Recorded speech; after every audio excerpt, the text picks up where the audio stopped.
About 5 years ago, I lived downtown in a major city in the US. I've always been a night person, so I would often find myself bored after my roommate, who was decidedly not a night person, went to sleep. To pass the time, I used to go for long walks and spend the time thinking. I spent 4 years like that, walking alone at night and never once had a reason to feel afraid. I always used to joke with my roommate that even the drug dealers in the city were polite. But all of that changed in just a few minutes of one evening.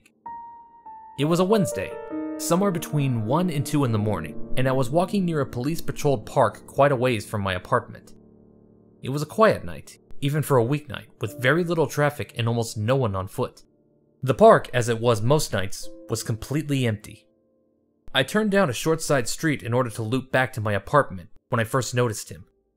At the far end of the street on my side was the silhouette of a man dancing. It was a strange dance, similar to a waltz, but he finished each box with an odd forward stride. I guess you could say he was dance walking, heading straight for me. Deciding he was probably drunk, I stepped as close as I could to the road to give him the majority of the sidewalk to pass me by. The closer he got, the more I realized how gracefully he was moving. He was very tall and lanky and wearing an old suit. He danced closer still, until I could make out his face. His eyes were open wide and wild, head tilted back slightly, looking off at the sky. His mouth was formed in a painfully wide cartoon of a smile.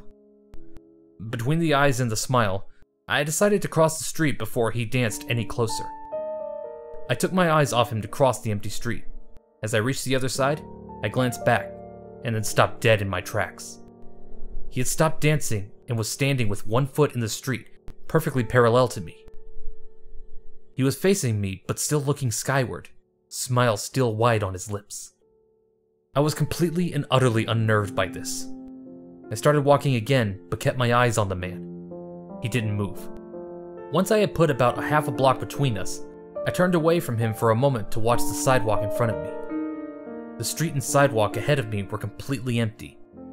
Still unnerved, I looked back to where he had been standing to find him gone. For the briefest of moments, I felt relieved, until I noticed him. He had crossed the street and was now slightly crouched down. I couldn't tell for sure due to the distance and the shadows, but I was certain he was facing me. I had looked away from him for no more than 10 seconds, so it was clear that he had moved fast. I was so shocked that I stood there for some time, staring at him. And then, he started moving toward me again. He took giant, exaggerated, tiptoed steps, as if he were a cartoon character sneaking up on someone. Except he was moving very, very quickly. I'd like to say at this point, I ran away or pulled out my pepper spray or my cell phone or anything at all. But I didn't. I just stood there, completely frozen as the smiling man crept towards me. And then he stopped again, about a car length away from me, still smiling his smile, still looking to the sky. When I finally found my voice, I blurted out the first thing that came to mind. What I meant to ask was, "What do you want?" in an angry, commanding tone. What came out was a whimper. What? Regardless of whether or not humans can smell fear, they can certainly hear it. I heard it in my own voice, and that only made me more afraid. But he didn't react to it at all. He just stood there, smiling. And then, after what felt like forever, he turned around very slowly and started dance walking away, just like that. Not wanting to turn my back to him again, I just watched him go, until he was far enough away to almost be out of sight. And then I realized something. He wasn't moving away anymore, nor was he dancing. I watched in horror as the distant shape of him grew larger and larger. He was coming back my way, and this time, he was running. I ran too. I ran until I was off of the side road and back onto a better lit road with sparse traffic. Looking behind me then, he was nowhere to be found. The rest of the way home, I kept glancing over my shoulder, always expecting to see his stupid smile.